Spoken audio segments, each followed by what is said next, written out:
मैं शैलेंद्र योगदास सरकार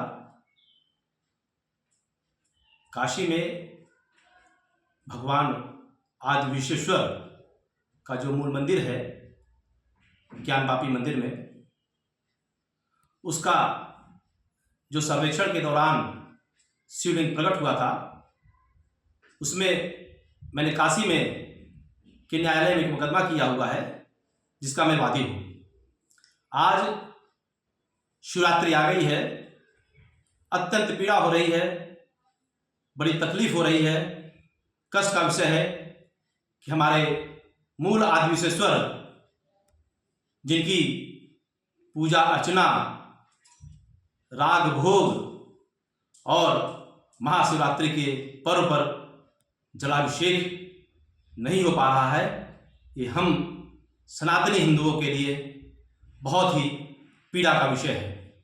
इतना ही नहीं, ज्ञानवापी का मुकदमा तो चल ही रहा था, इसी बीच में सर्वेक्षण के दौरान वजू खाने में शिवलिंग प्रकट हुआ, जिसके राग भोग और पूजा की मांग हमने वाराणसी के न्यायालय में किया।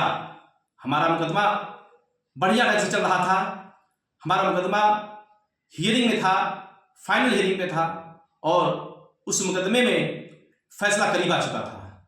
लेकिन इसी बीच में सुप्रीम कोर्ट का एक गाइडलाइन आ जाती है जिसमें यह कहा जाता है कि अब कोई मुकदमा नया दाखिल नहीं किया जाएगा और अभी किसी भी तरीके का कोई फैसला भी नहीं सुनाया जाएगा, जिससे कि हमारा जो मुकदमा आदि विश्वेश्वर में राग भोग का ज्ञानवापी का चल रहा था वो प्रभावित हो गया है।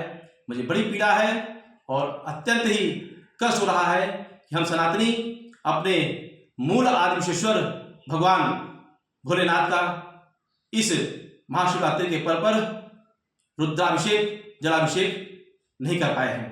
एक ऑर्डर है जिसमें कहा गया था, हमारे जगतगुरु शंकराचार्य जी भी कि उनके शिष्य लोग भी न्यायालय में गए थे। हमारे जगतगुरु शंकराचार्य जी लगातार 108 घंटे तक बिना अन्न जल के अनशन पर बैठे थे, लेकिन उनकी बात को भी नहीं सुना गया सरकार के द्वारा। तो एक याचिका दाखिल की गई। इस याचिका में एक आदेश दिया सुप्रीम कोर्ट ने, ड्यूली प्रोटेक्शन